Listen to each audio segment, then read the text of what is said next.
JCB 3DX 2018 मोडलको हामीले यो deeper र्यामको सिल change गरिरहेछौँ। यसरी यसको खोलेको छु अहिले। यसरी राखेर यहाँ तल राखिएको छ। यसमा यसको सिल यसमा फसाएर यसको सिल चेन्ज गर्छु यसमा लगाएर। यसलाई यसरी फसाएर खोल्न सजिलो हुन्छ, त्यसको लागि यसरी फसाएर मैले खोल्न लागेको छु।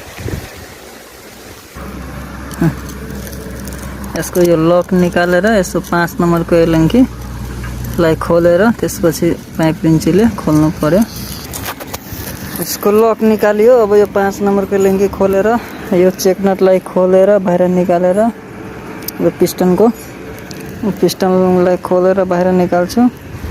अनि यो चेकनटमा भएका सिलहरू सबै र यो पिस्टनमा भएको सब सिलहरू चेन्ज गरेर यसलाई फिट गर्छु।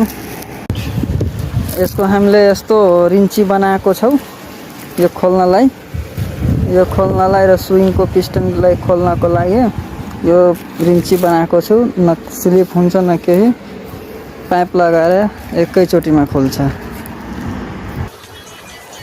ल यो हाम्रो अजय दाइले खोलिरहेछ। यो यसरी खोल्ने धेरै मेहनत लागेन, एकैचोटिमा खोलिहाल्यो। अब यसलाई खोलेर त्यो चेकनट निकाल्छु। जेसीबीको जेन्युन पार्ट्स फिट गरेको छ एउटा। अब यसलाई फिट गर्ने यो सिलहरू छ। यो 5 नम्बर हेर्नु।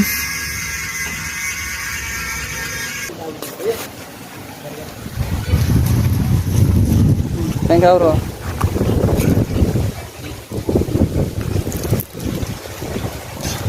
यता देखाउनुहोस् त। हाइड्रोलिक दलेर छिराउनु पर्यो।